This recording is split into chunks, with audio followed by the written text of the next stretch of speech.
আব্বু আম্মু তাদের উপকারের প্রতিদান দিতে গিয়ে আমাকে তুলে দিয়েছে রাক্ষসীর হাতে। এক কথায় জীবনটা শেষ করে দিয়েছে। চলুন বুঝিয়ে বলি আর পরিচয় পর্বটাও শেষ করে দেই। আমি আনোয়ার হুসাইন, বাবা মায়ের আমরা 2 সন্তান। আমার ছোট একটা বোন আছে, সে 10ম শ্রেণীর ছাত্রী। আর আমি এবার ভার্সিটি সেকেন্ড ইয়ারে এক্সাম দিয়ে অবসর সময় পার করতেছি। মধ্যবিত্ত পরিবারের একটা ছেলে আমি। আর আব্বুর বন্ধু অনেক বড় লোক, উনি সব বিপদে আমাদের পাশে থেকেছেন। আর এসবের বিনিময়ে আমাকে চেয়েছে তার মেয়ের জন্য। আঙ্কেলের মেয়ে নাকি আমাকে না পেলে মরে যাবে। মায়া আঙ্কেলের মেয়ে, প্রচণ্ড রাগী মেয়ে, যা চায় তাই হাসিল করে থাকে। আর এই মেয়ের বাকি ইতিহাস পরে জানতে পারবেন। আর তাই এই সময়েই আব্বু আম্মু আমাকে তার প্রিয় বন্ধুর মেয়ের সাথে আমার বিয়ে ঠিক করে দিয়েছে। কি ভাবছেন আব্বুর বন্ধুর মেয়ে আমাকে ভালোবেসে বিয়ে করতেছে? তাহলে সম্পূর্ণ ভুল ভাবতেছেন। চলুন প্রথম থেকে বলি, তাহলে বুঝতে সুবিধা হবে। ভার্সিটির বেস্ট কাপল অব দ্য ইয়ারে অনেকজন অংশগ্রহণ নিয়েছে, সিনিয়র জুনিয়র অনেকেই। কোয়ার্টার ফাইনালে এসে মাত্র 8 দল টিকেছে। তার মধ্যে সব থেকে এগিয়ে মায়া সাইসের জুটি। তারপরে আমি আর মিম। কোয়ার্টার ফাইনাল আর সেমিফাইনালে 4 দল বাদ হয়ে গিয়েছে, আর বাকি 4 দলের মাঝে চলবে ফাইনাল। খেলায় আমি দ্বিতীয় স্থান, সেটা মায়া মানতে রাজি না। তারপরেও কিছু না বলে চুপচাপ চলতে লাগলো দিনকাল। ফাইনালের দিন ঠিক করা হলো 5 দিন পর। তবে এবার অন্যদিন খেলা হতো কোলে করে 100 মিটার দৌড়, হাত ছুঁয়ে বলে দেওয়া, আরও কিছু হতো। তবে এবার তার সাথে নতুন একটা অপশন জুড়ে দিয়েছে, সেটা হলো কাপল ড্যান্স করতে হবে 4 দলকে। কথাটা শুনে আমি চিন্তায় পড়ে গেলাম, কারণ ড্যান্স আমি কিছু কিছু পারি, তবে মিম খুব ভালো ড্যান্স পারে। মায়া আর সাইদের দিকে তাকিয়ে দেখি ওদের মুখটা কালো হয়ে গিয়েছে, কারণ এরা কেউই ড্যান্স জানে না। যাক, বাসায় এসে ফ্রেশ হয়ে চলে গেলাম মিমদের বাসায় ড্যান্স প্র্যাকটিস করতে। 5 দিনে মোটামুটি ভালো ড্যান্স শিখিয়েছে মিম আমাকে। যেহেতু মায়া আর সাইদ ভালো ড্যান্স জানে না, তাই এটাই আমাদের প্লাস পয়েন্ট, আর এটার ফায়দাই উঠাবো আমি। যাক, ফাইনাল খেলায় মায়াদের থেকে সব দিক দিয়ে একটু পিছিয়ে থাকলেও ড্যান্সের দিক দিয়ে আমরা অনেক এগিয়ে। মায়া আর সাইদ ওরা ড্যান্স মোটামুটি ভালোই করেছে, তবে ওরা ড্যান্সে নিজেদের স্টেপ মেলাতে পারিনি। যাক, এখন দাঁড়িয়ে আছি। কিছুক্ষণ পর ফলাফল ঘোষণা হলো, আমি আর মিম প্রথম হলাম। ব্যাস, মিম এসে আমাকে জড়িয়ে ধরলো। তারপর অনুষ্ঠান শেষ হবার পর আমি আর মিম বাগানের এক কোনায় বসে রইলাম। তখনই দেয়ালের ওই পাশ থেকে কারো কথা কানে আসলো। কি রে মায়া, সাধারণ একটা মধ্যবিত্ত ছেলের কাছে হেরে গেলি তুই? স্যার, নতুন একটা নিয়ম করার কারণে এমনটা হয়েছে। তারপরেও তুই এই ছেলের কাছে হেরে গিয়ে নিজের মান সম্মান সব মাটিতে মিশিয়ে দিয়েছিস। বাদ দে, আর সময় হলে ওই হুসাইনের বাচ্চাকে আমি দেখে নিব। তুই কিছু বলিস না কেন ওই হুসাইনকে? আরে, সে বাবার বন্ধুর ছেলে, তাই জোর দিয়ে কিছু বলতে পারি না। আরো অনেক সমস্যা আছে যা তুই বুঝবি না। ওকে চল, বাসায় যাই। তারপর আর তারা চলে গেল। তখন মিম আমাকে বলল, মায়া কি সত্যি তোমার আব্বুর বন্ধুর মেয়ে? হুম। তুমি এই মেয়েটার থেকে দূরে থাকবা সব সময়, না জানি কবে তোমার ক্ষতি করে বসে। ওকে ম্যাডাম, আর চলেন এখন আপনাকে বাসায় নামিয়ে দিয়ে আমি বাসায় যাব। মিম, ওকে মহারাজ চলেন। তারপর মিমকে নিয়ে বাসা দিকে রওনা দিলাম। মিম হলো প্রিন্সিপাল স্যারের মেয়ে। জানি না কেন অনেক ভালো লাগে মেয়েটাকে। আস্তে আস্তে সম্পর্কে জড়িয়ে গেলাম দুজন, এটা প্রিন্সিপাল স্যারও জানে। তারপর মিমকে তার বাসায় নামিয়ে দিয়ে আমি চলে গেলাম আমার বাসায়। খাওয়া দাওয়া করে দিলাম একটা ঘুম। সন্ধ্যায় উঠে দেখি মায়া ফোন দিয়ে রেখেছে কয়েকটা। ফোনটা সাইলেন্ট ছিল, তাই সজাগ পাইনি। ফোনটা হাতে নিয়ে কল ব্যাক করলাম। ফোন রিসিভ করার পর মায়া বলল, একটা অনুষ্ঠানে জিতে তোর ভাব তো দেখি আকাশে উঠে গেছে। ঘুমাইলে সবাই আকাশে উড়ে, কি বলবি বল? আর ফোন দিয়েছিস কেন? তোর সাথে প্রেম করব তাই। গাঁজার দাম কত হয়েছে রে? আমি কিভাবে জানবো ওই সব ছাই পাশের দাম কত? তাহলে গাঁজাখুরি কথা বলতেছিস কেন তাহলে? ওই চুপ কর, আর পরশুদিন ক্লাসের নোটগুলো আমাকে দিয়ে যা। কেন, তুই ক্লাস করিসনি পরশুদিন? করেছি, তবে নোট করিনি। আর এত ভাবনা নিয়ে তাড়াতাড়ি এনে দিয়ে যা।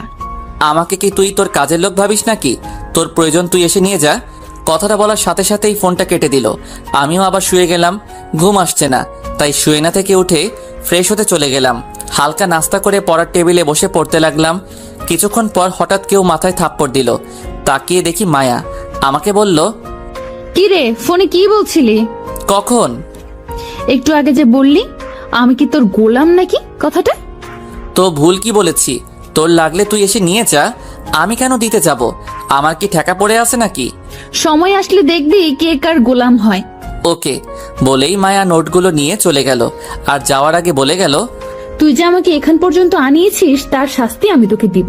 বলেই মায়া চলে গেল। আমি নিজের কাজে মন দিলাম। সকালে রেডি হয়ে ভার্সিটিতে গেলাম। গিয়ে দেখি মিম দাঁড়িয়ে আছে। তারপর দুজনে মিলে ভিতরে গেলাম। ভিতরে গিয়ে দেখি কিছু লোক এক জায়গায় জড়ো হয়ে দাঁড়িয়ে আছে। তাই মিম আর আমি সেখানে গেলাম। গিয়ে দেখি মায়া আর সাইদের কথা কাটাকাটি হচ্ছে। তাই সবাই তাকিয়ে দেখতেছে। হঠাৎ মায়া সাইদের গালে ঠাস করে একটা থাপ্পড় বসিয়ে দিয়ে সেখান থেকে চলে যায়। আমি দাঁড়িয়ে দাঁড়িয়ে ভাবতে লাগলাম, এই মেয়েটা পারেও। এই নিয়ে হয়তো 12 ওদের ঝগড়া হয়েছে, আর শাস্তি হিসেবে সাইদকে একটা কষে করে চর খেতে হয়েছে। এসব বাদ দিয়ে গিয়ে ক্লাসে মন দিলাম। লাঞ্চ টাইমে মিম আমাকে নিয়ে ঘুরতে বের হয়ে গেল। বিকেলে বাসায় এসে দেখি মায়া আর ওর আম্মু এসে বসে আছে। আমি সালাম দিয়ে ভিতরে চলে গেলাম। সবকিছু রেখে চলে গেলাম শাওয়ার নিতে। বাহিরে এসে দেখি মায়া আমার পড়ার টেবিলে বসে কি যেন লিখতেছে। তাই মায়াকে বললাম, ওই তুই কি লিখিস? Love letter. বেশি বক বক করবি না, এমনিতেই মাথা গরম আজকে। আপনার তো সারা শরীরে কারেন্ট চলে 12 মাস। মানে তুই কি বলতে চাইছিস? মানে খুব সহজ, তোর কাছে এটা নতুন কি? দুদিন পর পর সাইদকে মারবি, পরের দিন গিয়ে সরি বলে সব ঠিক করে ফেলবি। তাই অভিনয় না করে যা করার করে বিদায় হ। মায়া লিখা আটকে দিয়ে উঠে চলে গেল। আর কেমন যেন রাগী চোখ দেখিয়ে গেল। পরের দিন সকালে ভার্সিটিতে গিয়ে মিমের সাথে বসেছিলাম। তখনই মায়া এসে সামনে এসে দাঁড়ালো। তখন মিম আমাকে বলল, চলো রাজ, অন্য কোথাও গিয়ে বসি। চলো। ওই হুসাইন, তুই বলেছিলি না সাইদকে থাপ্পড় দিয়ে আমি আবার সরি বলে সব ঠিক করে ফেলি? এবার আমি সব শেষ করে দিয়ে এসেছি। তো আমি কি করব এতে? কিছু করতে হবে না। শুনে রাখ, এই মায়া কারোর উপর নির্ভর করে বাঁচে না। দেখবো তোর এসব ভাব কতদিন থাকে। বলেই মিমকে নিয়ে সেখান থেকে চলে আসলাম। তারপর দুজন মিলে ক্লাসে চলে গেলাম। বিকেলে ক্লাস শেষ করে গেল প্রিন্সিপাল স্যারের সাথে দেখা করতে।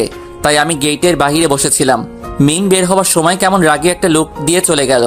কিছুক্ষণ পর এসে আমাকে বলল, হুসেইন, তুমি মায়ের থেকে দূরে দূরে থাকবে, ওর সাথে আর কথা বলবে না। কেন, কি হয়েছে? একটু আগে আমার একটা বান্ধবী এসে বলল মায়া নাকি আমার আর তোমার সম্পর্কের মাঝে ফাটল ধরাতে চাইতেছে। তুমি সত্যি একটা বোকা। মানে? মানে হলো এই মায়া বুঝি আমাদের মাঝে সম্পর্কের ফাটল ধরাতে পারবে। আর তুমি যেহেতু ওর কথা জেনে নিয়েছো, তাই ওর উল্টাপাল্টা কথা বললে সেটা এড়িয়ে চলবে, তাহলেই হবে। ওকে, কিন্তু তারপরেও তুমি ওর থেকে দূরে থাকবে। যেই ফাজিল মেয়ে না জানি কখন কি করে বসে। ওকে ঠিক আছে, এবার চলেন বাসায়। চলো। তারপর মিমকে তার বাসায় নামিয়ে দিয়ে আমি চলে গেলাম নিজের বাসায়। রাতে বসে বসে পড়তেছিলাম, তখনই মোবাইলটা বেজে উঠে তাকিয়ে দেখি মায়া ফোন দিয়েছে। বিরক্তি ভাব নিয়ে ফোনটা রিসিভ করলাম। মায়া বলে উঠল, কিরে, ফোন ধরতে এত সময় লাগলো কেন? কি বলতে ফোন দিয়েছিস সেটা বল। বাবু, এত রাগ করে না, রাগ শরীরের জন্য ভালো না। আচ্ছা বল, কি বলবি? খেয়েছিস রাতে নাকি এখনো না খেয়ে পড়তেছিস? এসব বলতে ফোন দিয়েছিস? তো তোকে কি প্রেম করার জন্য ফোন দিব নাকি? কথাটা শুনে ফোনটা কেটে দিলাম। কি একটা মেয়ে রে বাবা, আমার পিছনে এভাবে লেগে থাকে। এভাবে কিছুদিন চলে গেল। ভার্সিটি দিনগুলো সুন্দরভাবে কাটতে লাগলো। একদিন সকালে ভার্সিটিতে ঢুকতে যাব, তখনই পিছন থেকে মায়া ডাক দিল। তাই দাঁড়িয়ে গেলাম। কি হয়েছে, কিছু বলবি? তোর জন্য মিম একটা সারপ্রাইজ নিয়ে দাঁড়িয়ে আছে, যা ভেতরে। মায়াকে আর কিছু না বলে চলে গেলাম। আল্লাহ জানে কি হয়েছে। এসব ভাবতে ভাবতে ভিতরে আসতেই মিমকে দেখলাম মাঠের কোণে নিয়ে দাঁড়িয়ে আছে। আমি মিমের দিকে এগিয়ে যেতেই মিম আমাকে দেখে আমার দিকে এগিয়ে আসলো। মিম এসেই আমার দিকে একটা খাম এগিয়ে দিয়ে বলল, হুসেইন, এগুলো কি? আমি কি তোমাকে কম ভালোবেসেছিলাম যে তুমি আমাকে এত বড় ধোঁকা দিলে? মিমের কথা শুনে কিছু বুঝতে পারতেছি না, তাই খামটা খুলে দেখতে লাগলাম। খামের ভিতরে কিছু ছবি, যেটাতে আমি মায়াকে জড়িয়ে ধরে আছি। এরকম আরো কিছু ছবি আছে। ছবিগুলো দেখে মাথাটা চক্কর দিয়ে উঠলো। এটা কিভাবে সম্ভব কিছুই বুঝতেছি না। ছবিগুলোতে ডুব দিলাম। তখনই মিমের মাথায় ঘোর কাটলো। সারা কলেজ জানে তুমি আর মায়া একজন আরেকজনের শত্রু, আর ভেতরে ভেতরে এসব করো। প্লিজ চুপ করো, আমাকে ভাবতে দাও। না, তুমি আগে এটা বলো আমাকে কেন এসবের মাঝে টানলে? আমি কি দোষ করেছি? মিম, তুমি এগুলো পেয়েছো কোথায়? আমার বইয়ের ভেতরে একটু আগে পেয়েছি। বুঝেছি, আসো আমার সাথে। তারপর মিমকে নিয়ে গেলাম মায়ার কাছে। মায়া এক কোনায় ওর বান্ধবীদের সাথে দাঁড়িয়েছিল। আমি গিয়ে মায়াকে জিজ্ঞাসা করলাম, এগুলো কি মায়া? মানে কোনগুলা? দেখ, রাগ উঠাবি না, আর এমন ভাব নিচ্ছিস যে তুই কিছু জানিস না। মায়ার হাতে খামটা ধরিয়ে দিলাম। তারপর মায়া সেগুলো খুলে দেখে আমাকে বলল, দেখ, তোর যদি আমাদের সম্পর্কের কথা কাউকে বলতে লজ্জা পাস তাহলে এতে আমি কি করব? আর এগুলো ব্যাপারে আমি কিছুই জানি না। তোর আর আমার সম্পর্ক মানে? মানে এটা তোকে বলতে হবে? দেখ মায়া, সত্যিটা কি বল, না হলে রাগ উঠলে কি করব তা তুই ভাবতেও পারবি না। সত্যি বলার কি আছে? আর হ্যাঁ, তোর আর আমার মাঝে একটা সম্পর্ক আছে, ভালোবাসার। এটা তো আর অস্বীকার করতে পারবি না। কি আছে? রিলেশনশিপ। ব্যাস, রাগটাকে আর আটকাতে পারলাম না।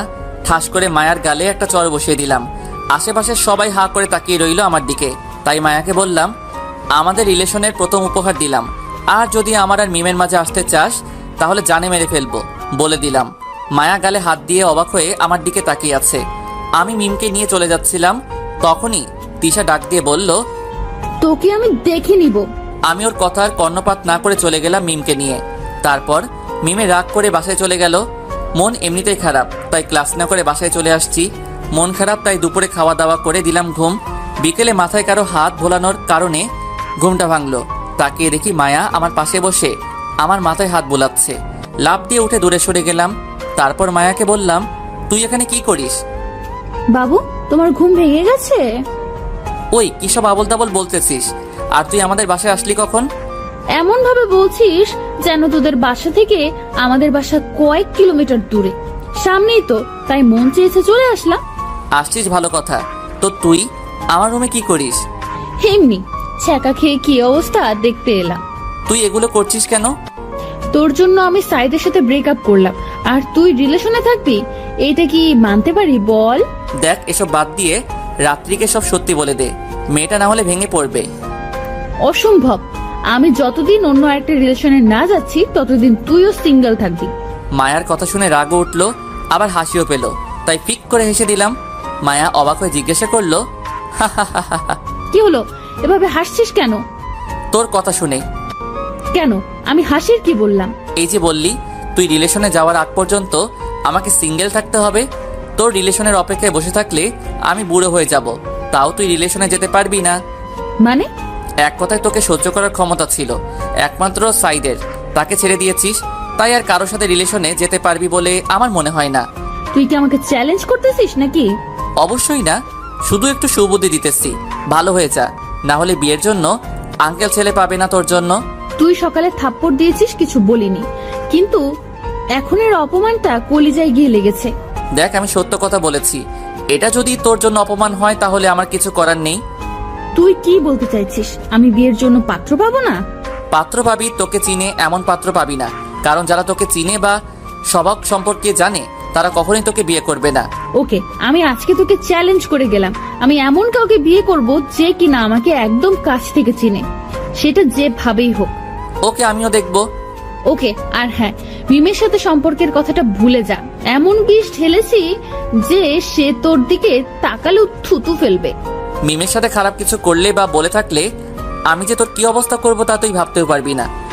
আমাকে যে সকালে চট দিয়েছিস তার ফল, আর অপমানের ফলটা বাকির খাতে তুলে রাখলাম।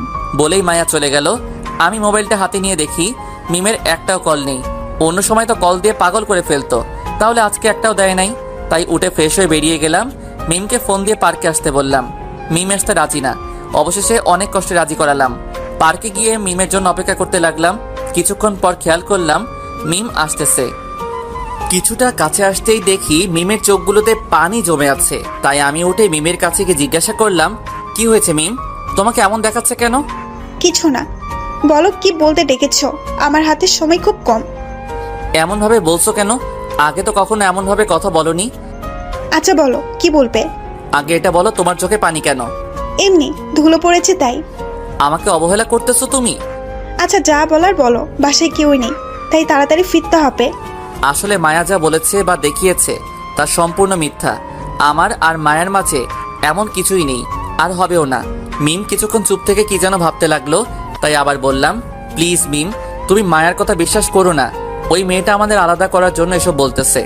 মিম আমার দিকে কিছুক্ষণ মায়াবী দৃষ্টিতে তাকিয়ে থেকে বলল, মায়ার সাথে নাকি তোমার বিয়ে ঠিক হয়ে আছে ছোটবেলা থেকেই। কি? কে বলেছে এই ফাউল কথাটা তোমাকে? মায়া একটু আগেই ফোন করে বলল তোমাকে আমার সাথে ওর বিয়ে ঠিক হয়ে আছে, আর তোমাদের মাঝে নাকি অনেকবার ফিজিক্যাল রিলেশনও হয়েছে। কথাটা শুনে মাথায় আগুন ধরে গেল। মেয়েটা এত নিচে নামতে পারে যা বলার মতো না। তাই মিমকে বললাম, মিম, কিছুদিন আগে তুমি আমাকে বলেছিলে না মায়া আমাদের মাঝে ফাটল ধরাতে চায়? এখন মায়া সেটাই করতেছে। আর তুমি জানো না মায়া জিতার জন্য যে কোনো কিছু করতে পারে বা বলতে পারে। তুমি আগে আমার প্রশ্নের উত্তর দাও, মায়া যা বলেছে সেগুলো কি সত্যি নাকি মিথ্যা? সবগুলো কথা মিথ্যা, আর ওই ছবিগুলো ছিল এডিট করা। তোমাকে বোকা বানিয়ে সে এখন মজা নিচ্ছে। মায়া আসলেই একটা খারাপ মেয়ে। বলেই মিম আমাকে জড়িয়ে ধরলো। আমিও মিমকে জড়িয়ে ধরলাম। তারপর মিমকে বললাম, মিম, তুমি কি আমাকে সত্যি ভালোবাসো? কেন, সন্দেহ আছে নাকি? না, আসলে তুমি এত সহজে ভুল বুঝে ফেলেছো আমাকে, যার কারণে অনেক কষ্ট পেয়েছি আমি। মায়া এমন ভাবে বলেছিল, আমি তো ভয় পেয়ে গিয়েছিলাম। আচ্ছা চলো এখন মায়ের সাথে একটু মজা নেওয়া যাক। মানে কি করবে তুমি? দেখতে থাকো। বলেই ফোনটা পকেট থেকে বের করে মায়াকে ভিডিও কল দিলাম। মায়া রিসিভ করে আমাকে বলল, কি রে, এই সময় ফোন দিয়েছিস? মুখটা একটু ভার করে ফেললাম আর হালকা কাদো কাদো ভাব নিয়ে বললাম, ওই তুই মিমকে কি এমন বলেছিস যে সে আমাকে থাপ্পড় দিয়ে চলে গিয়েছে? কিছু মন্ত্র পড়েছি, তাতেই কাজ হয়ে গিয়েছে। আচ্ছা, তোর কি মনে হয় তুই হালকা একটু বা বেশি মন্ত্র পড়লে আমার আর মিমের মাঝে ফাটল ধরাতে পারবি? এই দেখ। বলেই মিমকে টান দিয়ে আমার কাছে আনলাম আর কপালে একটা চুমু এঁকে দিলাম। ব্যাস, মায়া যা বোঝার বুঝে গিয়েছে। মায়া আর কিছু না বলে টুক করে ফোনটা কেটে দিয়েছে। এদিকে আমি আর মিম হাসতে হাসতে শেষ। মিমকে বাসায় নামিয়ে দিয়ে এসে খাওয়া দাওয়া করে দিলাম একটা ঘুম। পরের দিন ভার্সিটিতে যেতেই দেখি মায়া এক কোণে দাঁড়িয়ে আছে। তাই আমি মায়ার সামনে গিয়ে দাঁড়িয়ে বললাম, এইভাবে মন খারাপ করে দাঁড়িয়ে আছিস কেন? এমনি, তোকে বলতে হবে নাকি? জানি। কেন তোর মন খারাপ? যা তো, ফালতু বলিস না। আরে রাগ করিস না, আর যা পারিস না তা করতে গেলে এমনই হয়। আর তুই কিভাবে ভাবলি আমাদেরকে আলাদা করতে পারবি?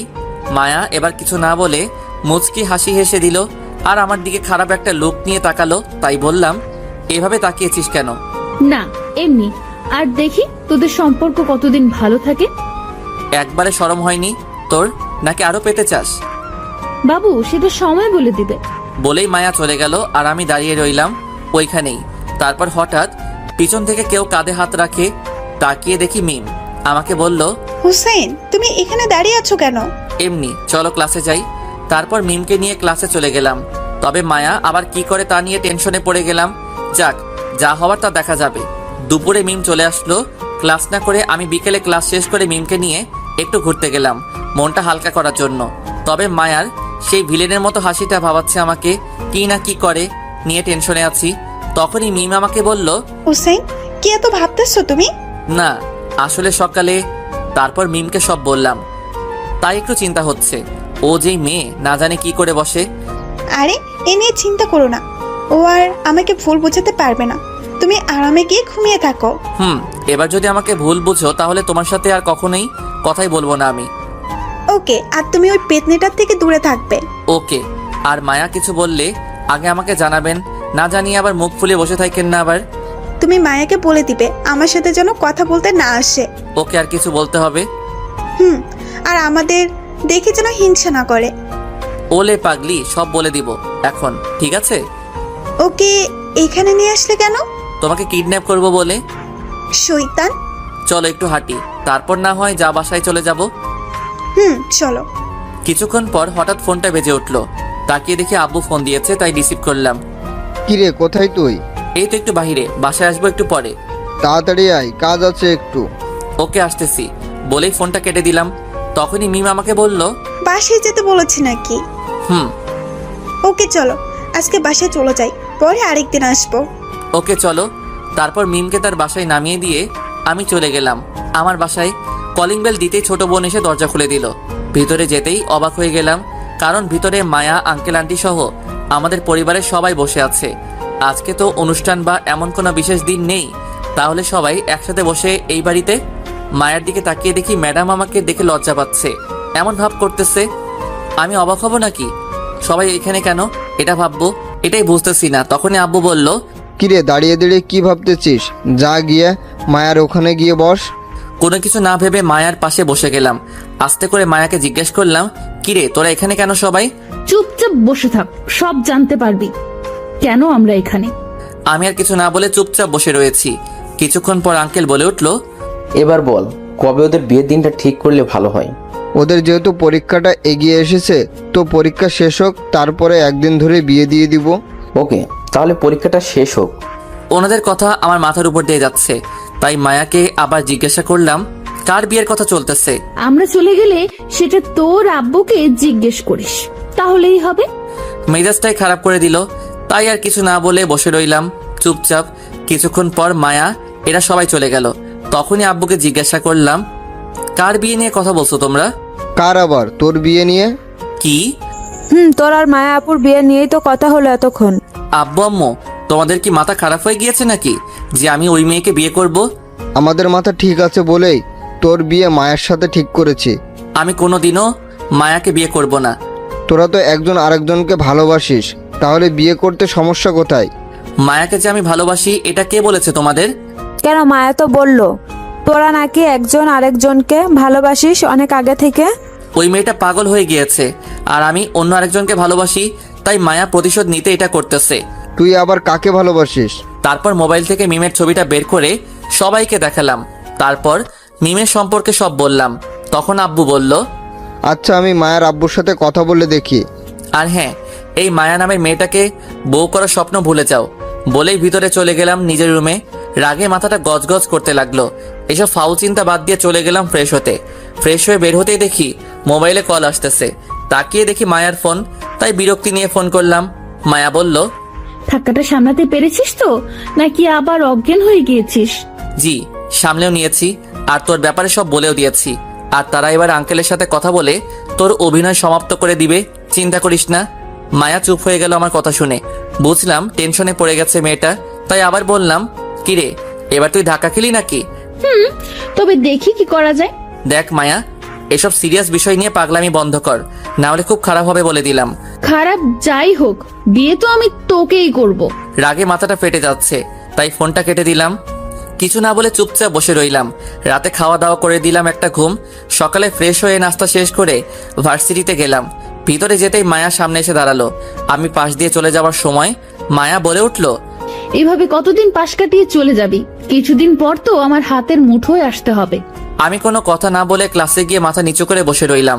ক্লাস শুরু হতে অনেক টাইম বাকি, তাই ক্লাসে কেউ নেই, তাই মায়ের কথাগুলো ভাবতেছি। তখনই কাঁধে কারো হাতের ছোঁয়া পেলাম। তাকিয়ে দেখি মিম। কি হয়েছে? এভাবে মন খারাপ করে বসে আছো কেন? কিছু না বলে মিমকে জড়িয়ে ধরলাম। চোখ দিয়ে পানি চলে আসলো আপনা আপনি। জানি না চোখের পানিটা কেন এসেছে।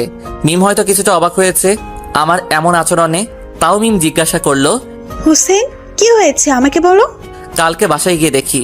তারপর মিমকে সব বললাম। এখন কি করব নিজেই বুঝতেছি না।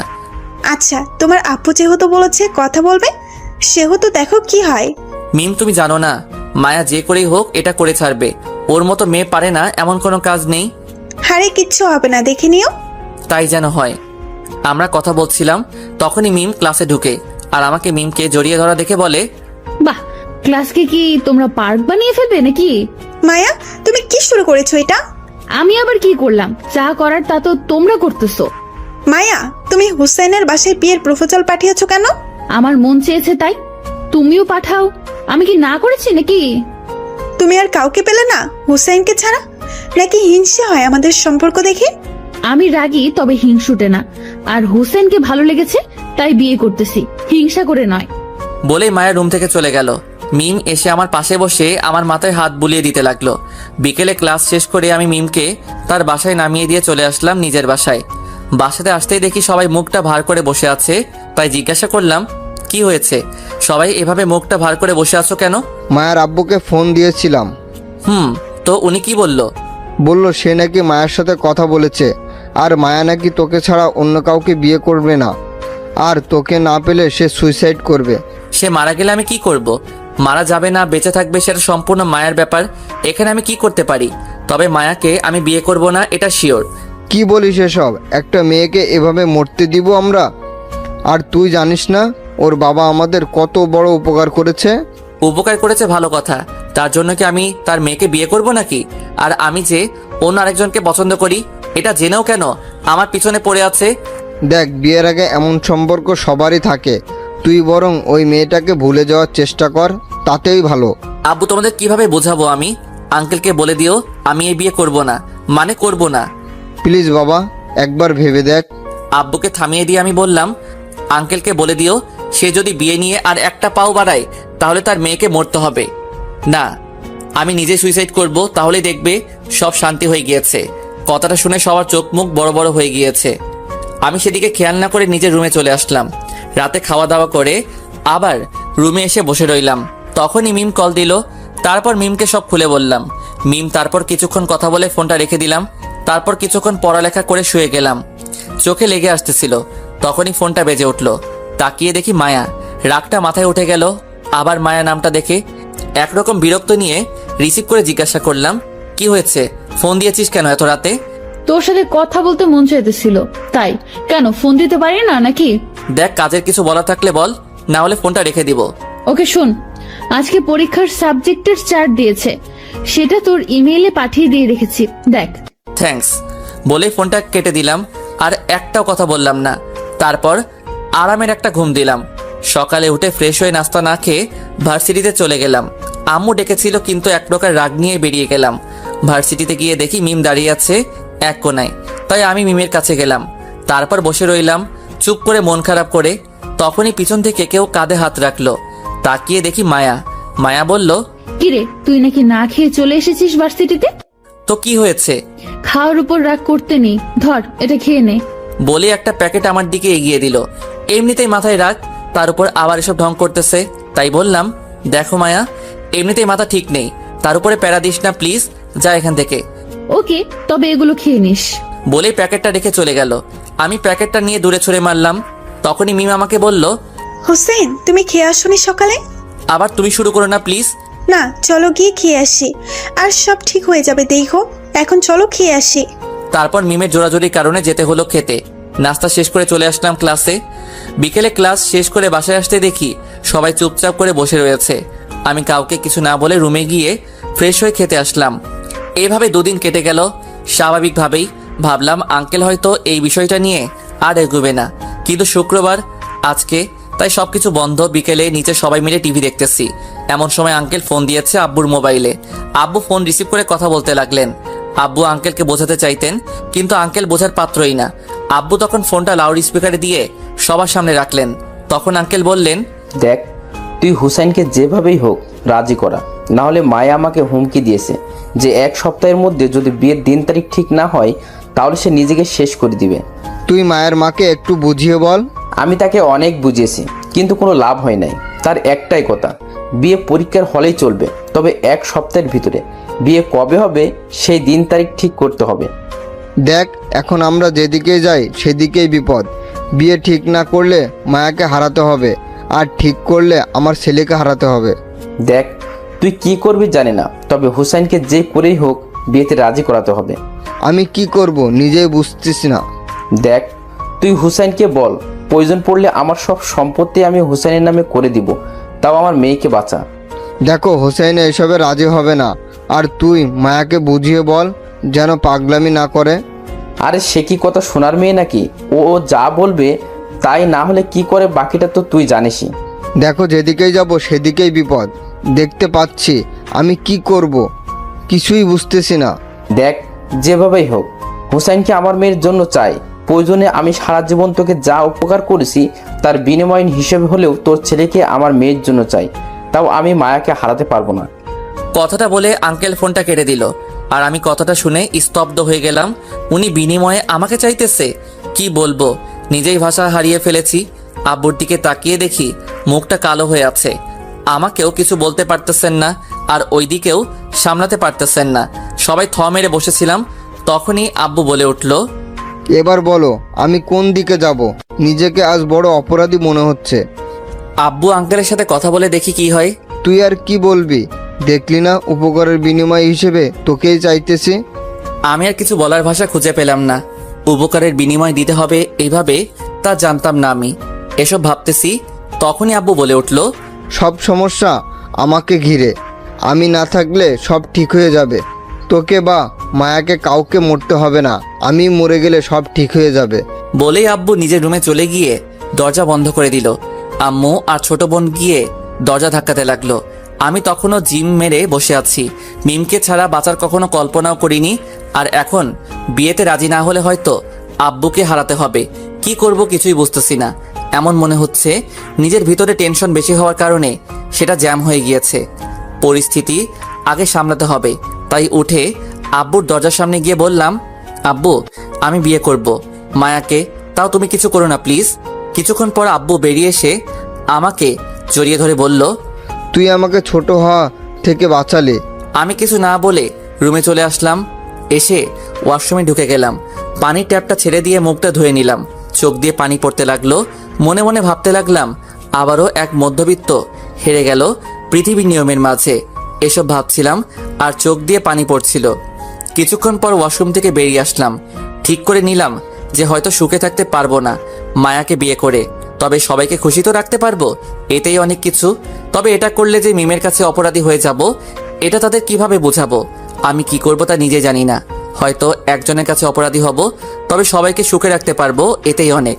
রাতে খাওয়া দাওয়া করে বিছানায় শুয়ে ভাবতে ভাবতে কখন ঘুমিয়েছি তা নিজেও বলতে পারি না। সকালে কারো ফোনে ঘুম ভাঙলো। তাকিয়ে দেখি মিম। বুকটা ধাক করে উঠলো, তাও রিসিভ করলাম। মিম বলল, কি জনাব, ঘুম ভাঙেনি? এই তো। আচ্ছা, আজ থেকে নাকি আর ক্লাস হবে না, তাই ভার্সিটিতে আর যাওয়ার দরকার নাই। ওকে, তুমি বিকালে একটু দেখা করতে পারবে? কোথায় আসতে হবে বলো? তুমি নদীর পাড়ে এসো। ওকে। তারপর আরো কিছুক্ষণ কথা বলে ফোনটা রেখে দিলাম। উঠে ফ্রেশ হয়ে নিচে গিয়ে নাস্তা করে নিলাম। তারপর আঙ্কেলের বাসার দিকে রওনা দিলাম। যাওয়ার পর আঙ্কেল আন্টির সাথে কৌশল বিনিময় করে জিজ্ঞাসা করলাম, আন্টি মায়া কোথায়? সে তো ঘুমাচ্ছে। কেন, কোনো কাজ আছে নাকি? না আন্টি, ওর কাছে আমার একটা খাতা আছে, সেটা নিতে এসেছি। আচ্ছা, তুমি যাও, গিয়ে নিয়ে আসো। আমি আর কিছু না বলে সোজা উপরে চলে গেলাম মায়ার রুমে। গিয়ে দেখি এখনো ঘুমাচ্ছে। ঘুমন্ত অবস্থায় মায়াকে কেউ দেখলে বলবে না মায়া এমন কাজ করতে পারে, কারণ ঘুমালে মায়াকে অনেক মায়াবী লাগে। মায়াকে হালকা করে ডাক দিতে সে আমাকে বলল, কিরে, তুই আমার রুমে এত সকালে? সূর্য আজকে কোন দিকে উঠলো? ছাদে আয়, তোর সাথে কথা আছে আমার। বলে আমি ছাদে গিয়ে দাঁড়িয়ে রইলাম। কিছুক্ষণ পর মায়া এসে আমাকে বলল, কিরে, কি বলবি বল? প্লিজ এসব কাহিনীগুলো থামা, আমি আর নিতে পারতেছি না। তুই কিসের কথা বলছিস? দেখ, ভাব ধরিস না প্লিজ। আর আমি হার মেনেছি তোর কাছে। এখন থেকে তুই যা বলবি আমি তাই শুনবো। তাও এসব ড্রামা বন্ধ কর। আমি তোকে বিয়ে করব, এখানে ড্রামা আসবে কোথা থেকে? আমি সিরিয়াসলি তোকে বিয়ে করব। বললাম তো আমি হার মেনেছি। প্রয়োজন পড়লে তোর পাগুলো দে, আমি তোর পা ধরে ক্ষমা চাইবো। আর তুই যা বলবি তাই শুনবো, প্রমিস? ভেবে বলছিস তো? বল কি করতে হবে এর বিনিময়ে? বাসার সবাই যেভাবে বলছে, তুইও তাদের কথা মতো আমাকে বিয়ে করে নে, ব্যাস এটাই দাবি। মায়ার কথায় রাগ উঠতে লাগলো আমার। যে কথাটাই বলি সে সেই কথাটাকে ঘুরিয়ে এই জায়গাতেই আনে। নিজের রাগটাকে কন্ট্রোল করে বললাম, আচ্ছা বিয়ে করা ছাড়া কি আর কোনো উপায় নেই? আছে তো। তাহলে এতক্ষণ কথা না ঘুরিয়ে এটা উপায়টা বললেই তো পারতি। বল কি উপায়? আমাকে বউ বানিয়ে নে। মাথাটা নষ্ট হয়ে যাবে এই মেয়ের সাথে কথা বললে। তাই আর না বাড়িয়ে চলে আসলাম বাসায়। বিকেলে পার্কে মনমরা হয়ে বসেছিলাম।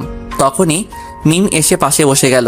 আমাকে এভাবে বসে থাকতে দেখে জিজ্ঞাসা করলো, এভাবে বসে আছো কেন? কিছু না বলে মাথাটা নিচের দিকে চুপচাপ বসে রইলাম, কারণ মিমকে কি বলবো এটাই ভেবে পাচ্ছি না। তখন মিম আবার বলল, হোসেন, কি হয়েছে তোমার? আমাকে খুলে বলো। আবার নতুন করে কি কিছু হয়েছে? নতুন করে কিছু হয়নি, যা ছিল তা শেষ করে ফেলেছে মায়া, আর আমি হেরে গিয়েছি মিম। মানেটা একটু খুলে বলো প্লিজ। কালকে বিকেলে মিমকে সব বললাম, বলেই চুপ করে গেলাম। মিমের চোখের কোণে পানি জমে আছে, কিন্তু হাত দেওয়ার অধিকারটা হয়তো হারিয়ে ফেলতেছি। এইভাবে কিছুক্ষণ দুজনেই চুপ করে বসে রইলাম। তখনই মিম আমাকে বলল, হোসেন, তুমি আমাকে ভুলে যেতে চেষ্টা করো, তাতেই ভালো। কারণ তোমাকে এমন জায়গায় এনে দাঁড় করিয়েছে যে তোমাকে হয়তো আমাকে না হয় তোমার বাবার সম্মান আর জীবনটা একটা বেছে নিতে হবে। তাই তোমার জন্য ভালো হবে আমায় ভুলে যাওয়া। আমি অশ্রু চোখে মিমের দিকে তাকালাম। মিম তার নজর সরিয়ে নিল। হয়তো নজর মিলাতে মিম নিজেকে সামলে রাখতে পারবে না, তাই নজর নামিয়ে ফেলেছে। মিম জানো আমি এমন একটা জায়গায় এসে দাঁড়িয়েছি, এখন সামনে পিছনে যেদিকেই যাই কারো না কারো কাছে অপরাধী হতে হবে। হোসেন, তুমি নিজেকে সামনের দিকে নিয়ে যাও, আর আমি কিছু মনে করব না। তুমি মায়াকে বিয়ে করে নাও, তাহলে তুমি অনেক খুশি হবে। সান্ত্বনা দিতেছো? মিম আমাকে কিছু না বলে চুপচাপ বসে রইল। মিমের পাশে বসে থাকতে পারতেছি না, নিজেকে কেমন অপরাধী মনে হচ্ছে নিজেকে। তখনই মিম বলল, চলো বাসায় যাই, এমনিতেই অনেক রাত হয়ে যাচ্ছে, আর আমরা একসাথে থাকতে পারবো না বলে কি হয়েছে? আমরা তো ভালো ফ্রেন্ড হয়ে থাকতে পারি নাকি? জানি না তোমাকে হারিয়ে খোদার উপরে রাগ করব নাকি এত সুন্দর জীবনটা নষ্ট করে দেওয়ার জন্য তাকে দোষ দিব, এটাই বুঝতেছি না। হয়েছে, এবার চলো বাসায় যাই। তারপর আর কিছু না বলে মিমকে তার বাসায় নামিয়ে দিয়ে আমি বাসায় চলে আসলাম। জানি না আজকে কি হারিয়েছি, তবে নিজের জীবনের সব থেকে দামি জিনিস হারিয়েছি এটা বুঝতে পারতেছি। তবে মায়ার উপর প্রচুর রাগ হলো। তার দরকার বিনিময় ভালোবাসা, তাই তাকে বিনিময়ের ভালোবাসাই দিব। কখনো মনে জায়গা করতে পারবে না। মায়াকে বিনিময় সবকিছু দিব, তার সাথে আমার সম্পর্ক থাকবে শুধু উপকারের বিনিময়ে ভালোবাসা। মায়াকে আর তুই না, এখন থেকে আপনি করে বলবো, কারণ সে সব ভেঙে দিয়েছে শুধু বিনিময়ের ভালোবাসা চেয়ে। পরের দিন সকালে ভার্সিটিতে গিয়ে এক কোণে বসেছিলাম, তখনই মায়া এসে বলল, কি রে, আজকে তোর নায়িকা কোথায়? দেখতে পাচ্ছি না। কিছু না বলে চুপচাপ বসে রইলাম। তখনই মায়া আবার বলল, কি রে, কথা কানে যায় না? জি বলেন, আমি শুনতেছি। আমার মুখ থেকে আপনি শুনে মায়া হয়তো চমকে গিয়েছে, ওর মুখের রিয়াকশন এটাই বলতেছে। নিজেকে সামলে নিয়ে মায়া বলল, ওই, তুই আমাকে আপনি করে বলছিস কেন? আরে আপনার বাবা আমাদের এত উপকার করেছে, তাহলে আমি আপনাকে তুই বা তুমি কি করে বলি বলেন? খোঁচা দিতেছিস নাকি? আরে না, আপনারা বিনিময়ে আমাকে চেয়েছেন, আমি তো বিয়েতে রাজি হয়ে গিয়েছি, এতে খোঁচা দেওয়ার কি আছে? দেখ, তোর আপনি আমার ভালো লাগতেছে না, আর এসব ঢং বাদ দে। দেখুন, আপনারা উপকার করেছেন তাই সম্মান প্রাপ্য, আর আমি ঢং করতে যাব কেন? আমি তো রিয়েলিটিতে চলতেছি, আর তাই যদি কেউ উপকার করে তাকে সম্মান দিয়ে কথা বলতে হয়। ওকে, ডাকতে থাক, আর সম্মান দেওয়া ভালো। বলেই মায়া উঠে চলে গেল। আমি সেই জায়গাতেই বসে রইলাম। এভাবে কেটে গেল কিছুদিন। এর মাঝে বিয়ের দিন ঠিক হয়ে গিয়েছে, আমার পরীক্ষাও প্রায় শেষ। আমি পরীক্ষার মাঝে নিজেকে ব্যস্ত রাখার চেষ্টা করলাম, আর ওরা যা বলে তাতেই তাল মিলিয়ে চলতে লাগলাম, কারণ যা হারাবার তা তো হারিয়ে ফেলেছি। হয়তো ওই দিনই জীবনের শেষ দিনটাও কাটিয়ে নিয়েছিলাম। পরীক্ষার শেষ দিনে মায়া সবাইকে বিয়ের কার্ড দিয়ে দাওয়াত দিতে লাগলো। সবাই শকড হলো আমার আর মায়ার বিয়ের কথা শুনে। পরীক্ষা শেষ আজকে, তাই বাসায় এসে ঘুমিয়ে গেলাম। আর এক সপ্তাহ পরে বিয়ে। সন্ধ্যায় ঘুম ভাঙলো, মাথায় হাত দিয়ে বুলিয়ে দিতেছে, তাকিয়ে দেখি মায়া। তাই লাফ দিয়ে উঠে বললাম, আপনি এখানে কেন? কেন, আর 10 দিন পর তো এই রুমটা তো আমারও হবে, তাই আগে থেকে এসে অভ্যাস করতেছি। ও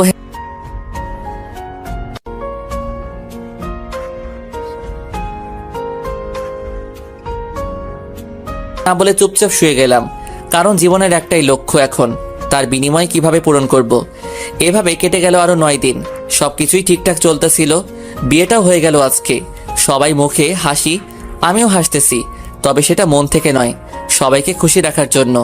মায়াকে নিয়ে বাসায় আসতে আসতে গভীর রাত হয়ে গিয়েছে। সবাই মায়াকে নিয়ে পড়ে আছে, তাই আমি বাহিরে গিয়ে বসে রইলাম। রাতে বাহিরে বসে চাঁদের দিকে তাকিয়েছিলাম, তখনই আব্বু কাঁধে হাত রাখলো। আমি বললাম, আব্বু কিছু বলবে? তোকে অনেক কষ্ট দিয়ে ফেলেছি না রে? আরে ধর, কি যে বলো না, তোমার সম্মান বাঁচাতে নিজেকে কোরবানি করে দিতে পারি, এটা আর কি।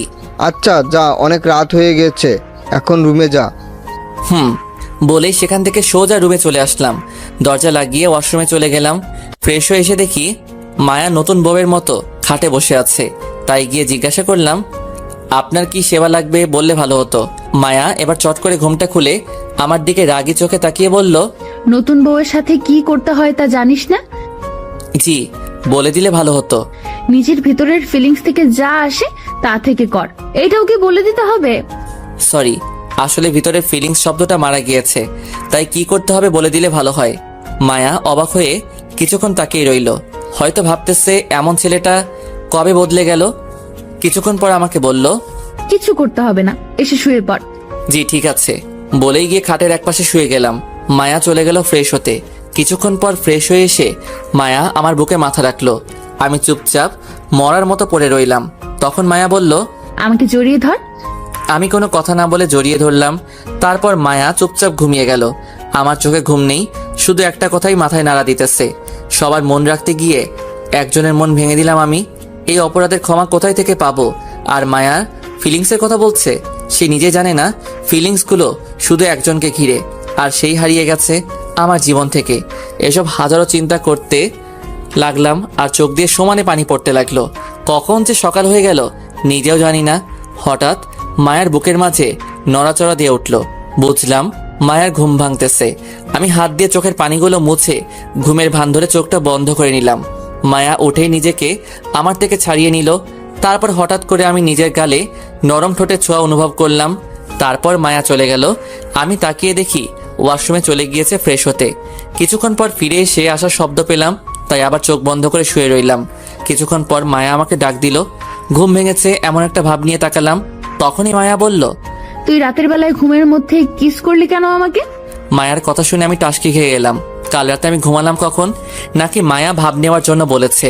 এসব ভাবতেছি তখন মায়া আবার বলল, কিরে, উত্তর দিচ্ছিস না কেন? সরি, আসলে ঘুমের মধ্যে মানুষ কি করে তা তো বলতে পারে না, তাই ভুল করে হয়ে গিয়েছে, মাফ করে দিবেন প্লিজ। ওকে, যা উঠে ফ্রেশ হয়ে আয়।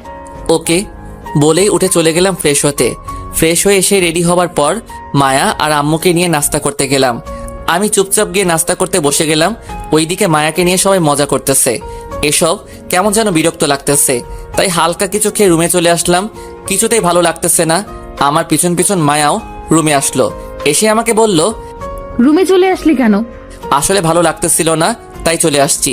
কেন, কোনো সমস্যা হয়েছে নাকি? সবাই কেমন করে যেন তাকিয়ে দেখতেছিল তোর চলে আসার দিকে। ও তো এখন কি করতে হবে বলেন? আমার সাথে বাহিরে আয়, আর সবার সাথে হাসি মুখে কথাবার্তা বলবি। ওকে, এই হাসিটা চলবে? তোরে হাসি দিতে বলছি, দাঁত বের করে দেখাতে বলি নাই। আর এমন ভাবে হাসি দিতেছিস যেন হাসি দিতে কষ্ট হইতেছে তোর। আসলে এর চেয়ে সুন্দর হাসি আমি দিতে পারি না। কেন, আগে যে মিমের সাথে বসে বসে হাসতি, ওইগুলো কোথায় এখন? ওই যার নামটা বলেছেন তার সাথে মাটি চাপা পড়ে গেছে হাসিগুলো। আমার কথা শুনে মায়া চুপ হয়ে গেল। কিছু বলতে গিয়েও থেমে গেল। তারপর বলল, আয় বাইরে যাই, রুমে ভালো লাগতেছে না। চলেন। তারপর মায়াকে নিয়ে বাহিরে গেলাম। সবার সাথে কথা বলতে লাগলাম। বিকেলে রেস্ট করতে রুমে এসে শুয়েছিলাম, তখনই মায়া রুমে আসলো। তারপর ফ্রেশ হতে চলে গেল। ফ্রেশ হয়ে এসে দরজা লাগিয়ে দিয়ে এসে আবার বুকে শুয়ে গেল। আমি আগের মতোই শুয়েছিলাম। তখন মায়া বলল, আচ্ছা হুসেন, এখন তো স্বামী স্ত্রী, তাই না? কাজী সাহেব বলেছিল, কালকে শুনেছি। তুই কি এখনো আমাকে মেনে নিতে পারিসনি? তোর কি বলেন এসব? আমি তো ওই দিন আপনাকে মেনে নিয়েছি, যেদিন আপনার আব্বু বিনিময় চেয়েছিল। হুসেন প্লিজ, পেছনে সবকিছু ভুলে যা। এখন এসব মনে রেখে লাভ নেই। ওকে, ভুলে গেলাম। এই তো ভালো ছেলে। তো এখন বল, আমাকে ভালোবাসিস কিনা? ভালোবাসাটা কি জানতে পারলে খুব ভালো হতো। দেখ হুসেন, আমি মানতেছি যে আমি তোকে জোর করে বিয়ে করেছি, কিন্তু এখন তো সবকিছু মেনে নিয়েছি। তুইও মেনে নে, তাতেই ভালো। ওকে। আচ্ছা হুসেন, তুই কি এখনো ওই মিমকে ভালোবাসিস? দেখুন, এসব বিষয় জানার আপনার কোনো অধিকার নেই। তার চেয়ে ভালো আপনার কি উপকার করতে পারি এটা বলেন। আমি নিজে সবটুকু দিয়ে চেষ্টা করব সেটা পূরণ করার। কথাগুলো বলতে বলতে চোখের কোণ দিয়ে টপ টপ করে 2 ফোঁটা পানি ঝরে গেল। তাড়াতাড়ি করে মুছে ফেললাম। মায়া আমার কথা শুনে আর কিছু না বলে চুপচাপ শুয়ে রইল। আমি মনে মনে ভাবতে লাগলাম, এখন কেমন লাগে মায়া? আমিও ওই দিন এমনভাবে কষ্ট পেয়েছিলাম যা হয়তো তুমি আজকে ফিল করতেছো। মায়া বললে হয়তো আমি তার সাথে সেক্স করতে, আমি তাও করব, তবে তা বিনিময় হিসেবে ভালোবেসে না। কারণ আমি মাটি দিয়ে দিয়েছি আমার মন আর বাকি সবকিছু মিমে চলে যাওয়ার সাথে। এখন নিয়ম মতো রোবটের মতো নিজের দায়িত্ব পালন করে যাব। এটাই হয়তো বাকি জীবনে থাকবে। এসব ভাবতে ভাবতে কখন যে ঘুমিয়ে গেছি তা নিজেও জানি না। চোখ খুললো কারো ডাকে। তাকিয়ে দেখি মায়া মাথার পাশে বসে আছে। এবার আর ঘাবড়াইনি। মায়াকে বললাম, জি কিছু বলবেন অথবা কিছু করতে হবে আমাকে? জি, এখন উঠে নিচে খেতে আসেন, সবাই খেতে বসে আছে। ঘড়ির দিকে তাকিয়ে দেখি অনেকক্ষণ ঘুমিয়েছি, তাই উঠে ফ্রেশ হয়ে চলে গেলাম খেতে। খাওয়া দাওয়া করে আবার রুমে চলে আসলাম। এসে বসে রইলাম চুপচাপ। কি করব তাও ভেবে পাচ্ছি না। ভার্সিটি খোলা থাকলে এমনটা না করে এসব কাটিয়ে উঠতে পারতাম। এখন তো পুরো বেকার লাগতেছে নিজেকে। এসব ভাবতেছিলাম তখনই মায়া রুমে আসলো। এসে আমাকে বলল, কি রে, তোর শরীর ভালো না? জি ভালো। বলেন আপনার কিভাবে সেবা করতে পারি? ওই আমি তোরে বলছি আমার কিছু লাগবে না। তাহলে কথায় কথায় এটা বলিস কেন? বলেন আপনার কি সেবা করতে পারি? জি, নিজের কাজটা যদি ভুলে যাই আর আপনি যদি এতে কষ্ট পান, তাই দায়িত্ব নিয়ে নিজের কাজটা নিজে করি। মায়া আমার কথা শুনে কিছুক্ষণ ড্যাব ড্যাব করে তাকিয়ে রইল। তারপরে হঠাৎ ঠাস করে গালে একটা চড় বসিয়ে দিল। আমি বললাম, এতক্ষণে ভালো লাগতেছে আমার যে আপনাকে সেবা দিতে পেরেছি। মায়া আর কিছু না বলে ওয়াশরুমে চলে গেল। আমি কিছু না বলে বিছানায় গিয়ে শুয়ে রইলাম। কিছুক্ষণ পর মায়া ওয়াশরুম থেকে বের হয়ে এসে আমার পাশে শুয়ে গেল। আমি সেদিকে খেয়াল না করে নিজের মতো শুয়ে রইলাম। কিছুক্ষণ দুজনের মাঝে নীরবতা বজায় রইল। হঠাৎ মায়া বলে উঠল, হুসাইন, তুই আমার বুকে মাথা দিয়ে ঘুমা আজকে। আমি মায়ার কথা মতো মায়ার বুকে মাথা দিয়ে শুয়ে গেলাম। তখন মায়া আমাকে বলল, আমার হার্টবিট শুনতে পাচ্ছিস হুসাইন? জি। হার্টবিট গুলো কি বলতেছে তাকে শুনতে পাচ্ছিস না? সরি ম্যাডাম, এসব বোঝার ক্ষমতা আমি অনেক আগেই হারিয়ে ফেলেছি। দেখ হুসাইন, আমি জানি তুই আমার উপর রাগ করে আছিস, মাফ করে দে প্লিজ। দেখুন, আমি কোনো ব্যাপারে আপনার উপরে রাগ করে নেই, তাই বারে বারে মাপ চেয়ে আমাকে লজ্জা দিবেন না প্লিজ। দেখ, এভাবে বলিস না, বললাম তো ভুল হয়ে গিয়েছে। প্লিজ ম্যাডাম, এভাবে বলবেন না। আমি যদি পারতাম তাহলে ক্ষমা করে দিতাম। দেখ হুসাইন, তোকে জোর করব না, তুই ক্ষমা করে দে, না হলে কিন্তু আমি বাধ্য হব জোর করতে। ম্যাডাম, আপনি বললেই আমি কাজ করে দিব, জোর করার কি আছে?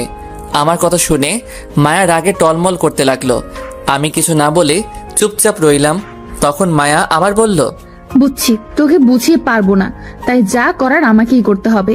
আপনি কেন কষ্ট করতে যাবেন? আমাকে বলেন, আমি করে দিচ্ছি। তুই কি করতে পারবি? আমার সাধ্যের ভিতরে হলে অবশ্যই পারবো। ওকে, ভালোবাসতে পারবি আমাকে? সরি ম্যাডাম, এটা আমার সাধ্যের অনেক বাহিরে, তাই পারবো না।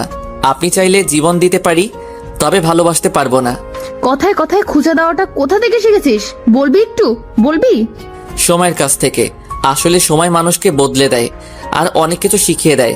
মাঝে মাঝে পাথর সহ বানিয়ে দেয় একটা মানুষকে। হো, তাই এমন ভাবে কথা বলিস? আন্তরিকভাবে দুঃখিত আমি। আপনি যদি আমার কথায় কষ্ট পেয়ে থাকেন। আমার কথা শুনে মায়া ফিক করে হেসে দিল। তারপর বলল, তোর কথায় শুধু কষ্ট পাই না, এমন লাগে বুকের ভেতরে হাতুড়ি দিয়ে আঘাত করতেছে, বুঝছ? জি ম্যাডাম। আচ্ছা, এসব বাদ দিয়ে একটা সোজা কথা বলে দেই, শুনে রাখ। জি বলেন।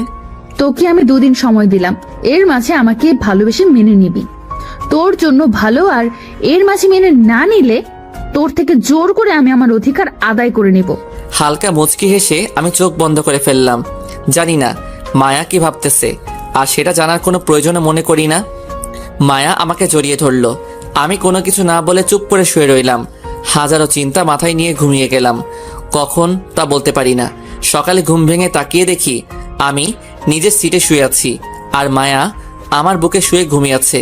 আমি ওঠার জন্য হালকা করে মায়াকে বুকে নামাতে চাইছিলাম, তখনই মায়ার ঘুমটা ভেঙে গেছে।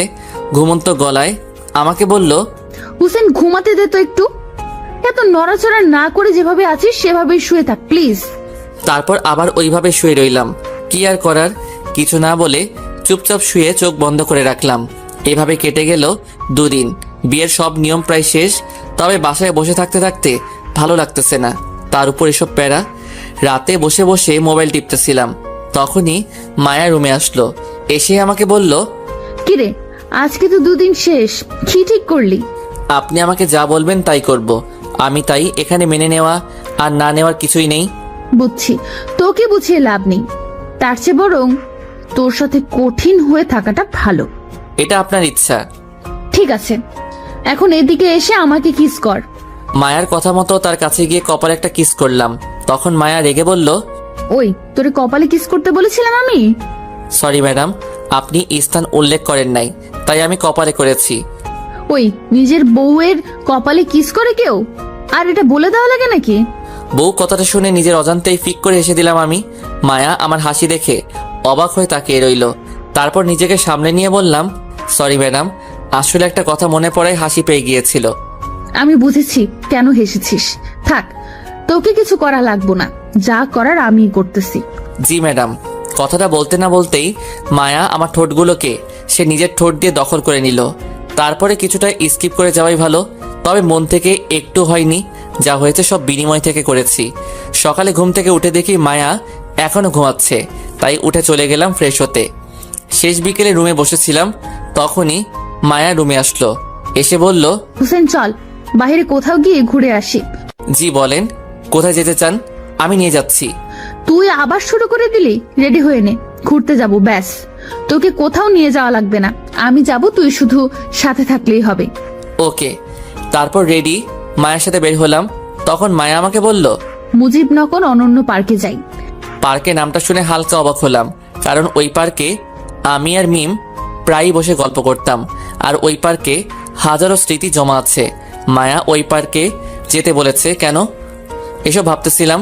তখনই মায়া আবার বলল, কিরে, যাবি নাকি এখানেই বসে থাকবো সারাদিন? তারপর গাড়ি নিয়ে বেরিয়ে গেলাম বাসা থেকে। ওই পার্কে যেতে যেতে সন্ধ্যা হয়ে গিয়েছে। ভিতরে ঢুকে আমি মায়ার সাথে হাঁটতেছি আর মিমের সাথে বসে থাকা সেই জায়গাগুলো দেখতে লাগলাম। কেন জানি বুকের ভিতরে হালকা ব্যথা অনুভব করতে লাগলাম, আর চোখের কোণে হালকা হালকা পানি জমা হতে লাগলো। পানিগুলো মুছে হাঁটতে লাগলাম, কারণ এই পানিগুলোর কোনো মূল্য নেই পৃথিবীর কাছে, কারণ বেইমানি করে ফেলেছি তার সাথে। এখন অপরাধী হিসেবে বেঁচে আছি আমি। এসব ভাবতে ভাবতে আনমনে হাঁটতেছি। তখন মায়া ডাক দিয়ে বলল, কিরে, অতীতে চলে গেলে নাকি? আসলে শরীরটা ভালো লাগতেছে না। ও, আমি তো মনে করেছিলাম তুই মিমের কথা ভাবতেছিলি। আমি আর কিছুই বললাম না, চুপচাপ নির্বাক দর্শকের মতো কিছুক্ষণ কাটিয়ে আসলাম মায়ার সাথে। বাসায় এসে খাওয়া দাওয়া করে রুমে চলে আসলাম। খাওয়া দাওয়া শেষ করে আমি রুমে চলে আসলাম। মায়াও কিছুক্ষণ পর রুমে আসলো। এসেই আমার উপর শুয়ে বলল, তোকে নিয়ে ঘুরতে গিয়ে মজা নেই, মনে হয় একটা রোবট নিয়ে ঘুরতে বের হয়েছে। আমি কিছু না বলে চুপ করে শুয়ে রইলাম আর মায়ার কথাগুলো শুনতে লাগলাম। মায়ার এবার আমার সামনে উঠে দাঁড়িয়ে গেল। তারপর আমাকে বলল, আচ্ছা হুসাইন, আমরা হানিমুনে গেলে ভালো হবে বলতো? ম্যাডাম আমি কি বলবো বলেন, আপনি যেখানে যেতে চান আমিও সেখানেই যাব। আচ্ছা, তুই এমন করে কথা কেন বলিস বলতো? আচ্ছা বাদ দে সব, চল আমরা সিলেটে গিয়ে ঘুরে আসি। ওকে। মায়া চলে গেল ফ্রেশ হতে। কিছুক্ষণ পর আমার চোখটা লেগে আসলে ঘুমিয়ে গেলাম। সকালে ঘুম ভাঙলো মায়ার ডাকে। তাকিয়ে দেখি আমার পাশে বসে আছে। আমাকে সজাগ হতে দেখে বলল, কিরে, ঘুম ভেঙেছে? জি। আচ্ছা উঠে রেডি হয়ে নে তাড়াতাড়ি, আমাদের বাসায় একটু যেতে হবে, আব্বু ডেকেছে আমাদেরকে। ওকে। তারপর রেডি হতে চলে গেলাম। ফ্রেশ হয়ে নাস্তা করে মায়াকে নিয়ে ওদের বাসায় গেলাম। সবার সাথে কুশল বিনিময় করা শেষ হলে আঙ্কেল আমাদের নিয়ে তার অফিসে গেল। গিয়ে নিজের মতো করে বসে রইলাম। কিছুক্ষণ পর মায়া আমাকে বলল, তোকে এখানে আব্বু কেন নিয়ে এসেছে জানিস? না, কেন?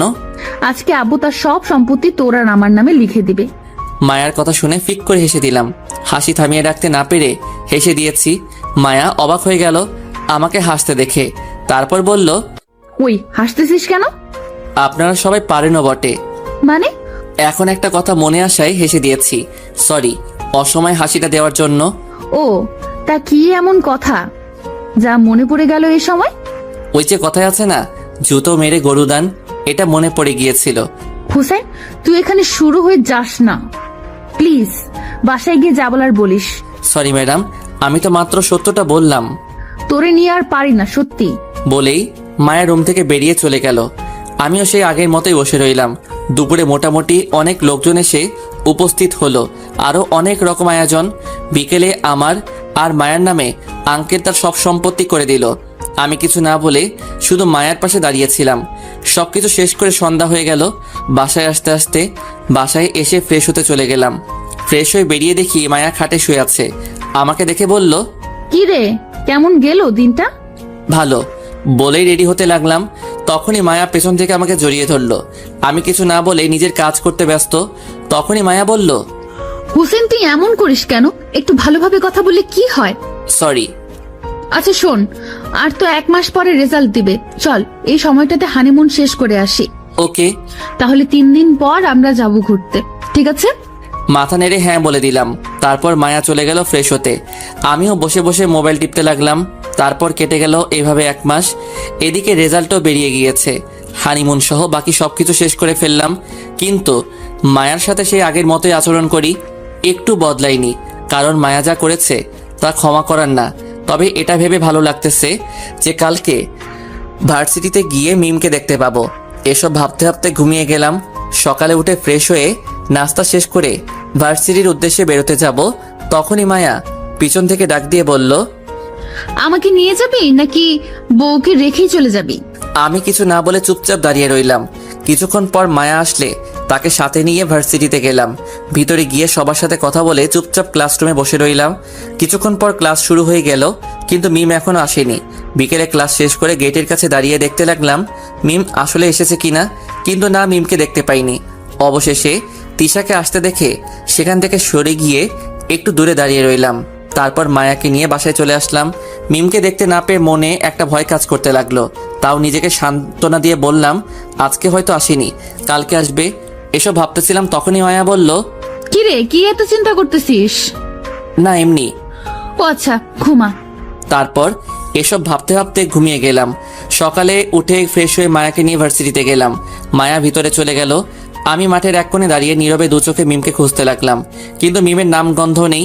কাউকে কিছু জিজ্ঞাসা করতে পারতেছি না, তাই নীরবেই চারপাশে দেখতে লাগলাম। হঠাৎ পিছন থেকে কাঁধে হাত রাখলো, তাই হালকা ঘাবড়ে গেলাম। পিছনে তাকিয়ে দেখি মায়া। আমাকে এভাবে ঘাবড়াতে দেখে মায়া বলল, আরে ভয় পাস না, আমি।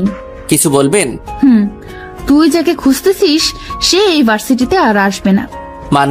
মানেটা হলো মিম ভার্সিটি থেকে টিসি নিয়ে চলে গিয়ে অন্য আরেক ভার্সিটিতে ভর্তি হয়েছে, তাই তাকে খুঁজে লাভ নেই। তো আমি কি করব? সে যা মন চাই করুক, তাতে আমার কি? বলে সেখান থেকে সোজা ভার্সিটির ভিতরে চলে এলাম। প্রচুর কান্না পাচ্ছে এখন কেন জানি, তাও সবকিছু চেপে গেলাম নিজের ভিতরে। আমার জন্য একটা মেয়েকে ভার্সিটি বদলে ফেলতে হলো। মায়ার উপর রাগটা বাড়তে লাগলো। ভিতরে পাথরটা আরো বড় হয়ে গেল। কিছু না বলে চুপচাপ বসে রইলাম। এমন লাগতেছে নিজের জীবনের মানেটা হারিয়ে ফেলেছি। কিভাবে পারলাম এটা করতে? এখন খোদার কাছে একটাই দোয়া, মরণটা যেন তাড়াতাড়ি হয়। নিজেকে নিজের ভিতর বন্দি করে নিয়েছি। কিভাবে পার করব এই অপরাধ বোধটা নিয়ে? এভাবে চলতে লাগলো দিনগুলো। নিজেকে এখন অনেক শক্ত করে নিয়েছি। মায়া এখনো পারেনি আমার ভালোবাসা আদায় করতে। এইভাবে কেটে গেল 6 মাস। বিকেলে আমি ঘুমাচ্ছিলাম, তখনই মায়া এসে ডাকতে লাগলো। আঙ্কেল নাকি হঠাৎ অসুস্থ হয়ে গিয়েছে, তাই উঠে হসপিটালে গেলাম। শেষ রাতের দিকে আঙ্কেলের সাথে কথা বলার সুযোগ হয় সবার। আঙ্কেল সবার সাথে কথা বলে শেষে আমাকে আর মায়াকে তার কাছে ডেকে নিয়ে যায়। ভিতরে গিয়ে আঙ্কেলের পাশে বসতেই আঙ্কেল আমাকে বলল, হুসাইন, আমি যতদিন পর্যন্ত সুস্থ না হই ততদিন তুমি আমার অফিসটা সামলাও বাবা। আঙ্কেল, মায়া সবকিছু সামনে নিবে, আপনি চিন্তা করবেন না। দেখো, মায়া বা তুমি দুজনের একজন সামনে নিও, এতটুকুই। আর ভার্সিটির পড়া শেষ হলেই তোমাকে অফিসে বসতে হবে না, মনে রেখো। আমি কিছু না বলে চুপচাপ বসে রইলাম। তারপর আরো কিছুক্ষণ কথা বলে রুম থেকে বেরিয়ে আসলাম। তখন মায়া বলল, আমি মেয়ে হয়ে অফিস সামলাবো আর তুই কি করবি? দেখুন, আপনার আব্বুর অফিস, তাই আপনি সামলালেই ভালো হবে। না হলে পরে আবার। কথাটা বলতে গিয়েও থেমে গেলাম। তারপর বললাম, তার চেয়ে ভালো আপনি সামলান। মায়া হয়তো বুঝতে পেরেছে কি বলতে চেয়েছি, তাই রাগী মুখ নিয়ে আমার দিকে তাকিয়ে বলল, তুই না বলিস আমি যা বলবো তুই তাই শুনবি? বলেন কি করা লাগবে? কাল থেকে বাবা সুস্থ হওয়ার আগ পর্যন্ত তুই অফিস সামলাবি। কি আর করার, তাই হ্যাঁ বলে দিলাম। তারপর সকালে বাসায় চলে আসলাম। এসে ফ্রেশ হয়ে চলে গেলাম অফিসে। ম্যানেজার সবকিছু বুঝিয়ে দিয়েছে, তাই অত একটা অসুবিধা হয়নি। দুপুরে লাঞ্চ টাইমে মায়া অফিসে এসে হাজির খাবার নিয়ে। কিছুটা আজব লাগলো, এখানে খাবার আনার কি আছে? সবাই খেতে চলে গেল। তখন মায়া আমাকে খাবার রেডি করে দিতে দিতে বলল, সরি সকালে ওইভাবে কথা বলার জন্য। আরে না, ঠিক আছে। দেখ, তুই একটা বিষয় নিয়ে রাগ করে আছিস সেই প্রথম থেকে, আবার এটা নিয়ে রাগ করে বসে থাকিস না। আমি কারো উপর রাগ করি না। আচ্ছা, তাহলে আজকে তোকে আমি খাইয়ে দেব। তারপর প্লেটটা নিয়ে নিজের হাতে খাইয়ে দিতে লাগলো। আমি কিছু না বলে চুপচাপ খেতে লাগলাম। খাওয়া দাওয়া শেষ করে মায়া আমাকে বলল, শোন, আজকে তোর আর হসপিটালে যাওয়ার দরকার নেই, তুই বাসায় গিয়ে রেস্ট করিস। আমি কাল বা পরশু চলে আসবো বাসায়। ওকে। মায়ার যাওয়ার আগে জড়িয়ে ধরলো। আমি কিছুটা ঘাবড়ে গিয়ে বললাম, এটা একটা অফিস, কেউ চলে আসতে পারে। কেউ আসবে না, আর আসলেও সিসি ক্যামেরায় দেখা যাবেই। আর বেশি কথা না বলে চুপচাপ জড়িয়ে ধর আমাকে। আমি আর কিছু না বলে চুপচাপ দাঁড়িয়ে রইলাম। কিছুক্ষণ পর মায়া চলে গেল। আমি আবার অফিসের কাজে মন দিলাম। তারপর অফিসের কাজ শেষ করে বাসায় চলে আসলাম। যাক, অনেকদিন পর ভালো লাগতেছে মায়াকে রুমে না দেখে। এভাবে কেটে গেল 3 বছর। ভার্সিটি লাইফ শেষ করে কিছুদিন হলো আঙ্কেলের বিজনেসে হাত দিয়েছি। সবকিছু স্বাভাবিকভাবে বদলে গিয়েছে, শুধু মায়া আর আমার সম্পর্ক ছাড়া। কারণ আজও মায়াকে মাফ করতে পারিনি আমি। কারণ মায়াকে মিমের কাছে মাপ চাইতে হবে, আর মিম যদি মায়াকে মাফ করে তবেই আমি মায়াকে মাফ করব। বিকেলে অফিস থেকে বাসায় চলে এসেছি, ভালো লাগতেছে না। আমাকে দেখে মায়া বলল, কিরে, তুই এত তাড়াতাড়ি চলে আসলি, শরীর খারাপ নাকি তোর? না আমি ঠিক আছি, এমনি ভালো লাগতেছে না তাই চলে এসেছি। আচ্ছা ঠিক আছে, তুই বসে থাক, আমি তোর জন্য পানি নিয়ে আসতেছি। না লাগবে না, আমি ঠিক আছি। তোর কি মন খারাপ? না ম্যাডাম, আমি ঠিক আছি। আজকে তো মিমের বার্থডে, তাই তোর মন খারাপ, তাই না? আমি কিছু না বলে চুপচাপ বসে রইলাম। আসলেই আজকে মিমের বার্থডে, তাই মনটা খারাপ। তখন মায়া বলল, তুই আর কতদিন মিমকে মনে রাখবি বলতো আমাকে? মায়ার কথা শুনে হালকা মুচকি হাসি দিয়ে চুপ করে বসে রইলাম। তখন মায়া বলল, আমার কথাটা শুনে মায়া রাগে গজগজ করতে লাগলো। তারপর আমাকে বলল, আচ্ছা তুই কি চাস বলতো হোসেন? কিছুই না। হোসেন আমার দিকে তাকাতো একটু। বলেন। আচ্ছা মিমের থেকে আমি কোন দিক দিয়ে কম বলতো? উল্টো মিমের চেয়ে আমি আরো বেশি সুন্দর, তারপরও কেন এমন করছিস? আপনি বাহির দিয়ে মিমের থেকে সুন্দর এটা মিথ্যা না, তবে মিমের ভিতরে যে সৌন্দর্য তার কাছে ধারাও যেতে পারেননি আপনি। মায়া এসে আমার কোলে বসে আমার গালে হাত দিয়ে নরম সুরে বলল, আচ্ছা বল, কি করলে তুই আমাকে ক্ষমা করবি? দেখুন, আপনি আমার সাথে কোনো অন্যায় করেননি যে আপনাকে আমি মাফ করব, সো বাদ দেন এসব। আচ্ছা আমি যদি মিমের কাছে ক্ষমা চেয়ে নেই, তাহলে কি তুই আমাকে ক্ষমা করে দিবি? আমি কিছু না বলে চুপচাপ বসে রইলাম। মায়া আমার দিকে কিছুক্ষণ তাকিয়ে থেকে গালে একটা কিস করলো। আচ্ছা আমি মিমকে খুঁজে বের করে তার কাছে ক্ষমা চেয়ে নেব, তারপর তোকে বোঝাবো কত ধানে কত চাল। বলে উঠে চলে গেল মায়া, আর আমি ফ্রেশ হতে চলে গেলাম। দুদিন পর দুপুরে অফিসে বসে কাজ করতেছি, তখনই দরজায় কেউ নক করলো, তাই বললাম, ইয়েস কামিং। তখনই দরজা ঠেলে মিম রুমে আসলো। আমি অবাক হয়ে গেলাম মিমকে 4 বছর পর দেখে। মিম রাগী মুখ নিয়ে আমার দিকে এগিয়ে এসে আমার গালে ঠাস করে একটা চড় বসিয়ে দিল। একে তো এত বছর পর মিমকে দেখে অবাক হয়েছি, তার উপর চড় মারায় পুরাই টাসকি খেয়ে গেলাম। তাই কিছু না বলে চুপচাপ দাঁড়িয়ে রইলাম। তখন মিম বলল, তুমি কিভাবে পারলে এত বছর আমাকে মনে রেখে মায়াকে কষ্ট দিতে? আমি কি বলবো বুঝতে পারতেছি না, তাই চুপ করে রইলাম। আমাকে চুপ থাকতে দেখে মিম বলল, বিয়ে 4 বছর হয়েছে তোমাদের, আর তুমি আজও আমাকে মনে রেখে মায়াকে কষ্ট দিচ্ছ? কিভাবে পারলে এত বছর আমাকে মনে রাখতে? কেন তুমি মনে রাখোনি আমাকে? আমার প্রশ্ন শুনে মিম কিছুটা অপ্রস্তুত হয়ে গেল, একদম চুপ হয়ে গেল। তখন আমি বললাম, কিছু প্রশ্নের উত্তর থাকে না, তাই এসব প্রশ্ন করো না প্লিজ। আচ্ছা হোসেন, ভুলে যাও পেছনের সব কিছু, আর আমি মায়াকে ক্ষমা করে দিয়েছি। এবার তুমিও মায়াকে মেনে নাও প্লিজ। মাথা নেড়ে হ্যাঁ বললাম। তখন মিম বলল, আর হ্যাঁ, আমি এখন আর তোমাকে ভালোবাসি না, আমি ভালোবাসি আমার স্বামীকে। ভালো। শোনো হোসেন, সব গল্পের ইতি হবে এমনটা তো কোথাও লেখা নেই। কিছু গল্প অসমাপ্তই, তাতে কি? আচ্ছা তোমাকে এখানে এনেছে কে? কে আবার? মায়া গিয়েছিল কালকে আমার শ্বশুর বাড়িতে, ওইখানে গিয়ে আমাকে সব খুলে বলেছে, সাথে আরেকটা কথাও বলেছে। কি কথা? আমাদের ভালোবাসার কাছে নাকি মায়া হেরে গিয়েছে। কথাটা শুনে একগাল হেসে দিলাম, মিমও হেসে দিল আমার সাথে সাথে। তখনই মায়া রুমে ঢুকলো, আর আমাকে হাসতে দেখে রাগী মুখ করে বলল, ওই আমি যখন হাসতে বলি তখন ওই হাসিগুলো কোথায় থাকে? আমি হাসি থামিয়ে দিয়ে চুপ হয়ে গেলাম। তখন মিম বলল, হোসেন, তুমি মায়াকে একবার ভালোবেসে দেখো, সে আমাকে ফুলিয়ে দেবে, এত ভালোবাসবে তোমাকে। কিছু না বলে শুধু মাথা নেড়ে হ্যাঁ বললাম। আচ্ছা তাহলে আমি এখন আসি, সন্ধ্যায় আবার দেখা হবে। ওকে। তারপর মিম চলে গেল। মায়া আমার দিকে রাগী চোখ করে তাকিয়ে বলল, আমি হাসতে বললে তুই বলিস আমি হাসতে পারি না, আর এখন অন্যের বউয়ের সামনে তো ঠিকই হাসাহাসিতে মেতে উঠেছিস, লুচ্চা কোথাকার। এই জন্যই তোর আর মিমের মাঝে আকাশ জমিন পার্থক্য। মানে আবার কি করলাম? দেখ মিম, এত বছর পরে আমাকে দেখে এখনো তুমি করে বলে, আর তুই এখনো স্বামীকে সম্মান দিতে শিখলি না। নিজের হাজবেন্ডকে কেউ তুই তুকারি করে? দেখ, এমনিতেই 4 বছর জ্বালিয়েছিস, এখন এসব ফাউল কথা বললে ঘুষি মেরে নাক ফাটিয়ে ফেলবো। ওকে, মিমকে কি রাতে বাসায় আসতে বলেছিস নাকি? আর চল, এখন অফিসের সবাইকে ছুটি দিয়ে বাসায় যেতে হবে, প্রচুর কাজ করতে হবে। কিসের কাজ? আমার কথা শুনে মায়া কেমন যেন অবাক হয়ে আমার দিকে তাকালো, তাই আবার জিজ্ঞেস করলাম, কিসের কাজ? আর সবাইকে এই দুপুরে ছুটি দিতে যাব কেন? আর তুই এভাবে অবাক হয়ে তাকিয়ে আছিস কেন? স্যার, আজকে আমাদের বিয়ের 4 বছর পূর্ণ হয়েছে, তা হয়তো আপনার মনে নেই, কথা শুনে আকাশ থেকে পড়লাম। সত্যি তো, আজকে 4 বছর হয়েছে। নে এবার কি বলি? মায়া বলল, এখন বিয়ের তারিখ ভুলে গিয়েছিস, পরে কে জানে আমাকেই ভুলে যেতে পারিস। আচ্ছা, এই কারণেই মিম বলেছিল রাতে বাসায় আসবে। এই নে, অফিসের সবাইকে এই কার্ডগুলো দিয়ে আয়। তারপর অফিসের সব স্টাফদের ইনভাইট করে বাসায় চলে আসলাম। এসে সবকিছু রেডি করতে লাগলাম। রাতে আয়োজন সবকিছু শেষ করে রুমে গেলাম প্রায় শেষ রাতের দিকে।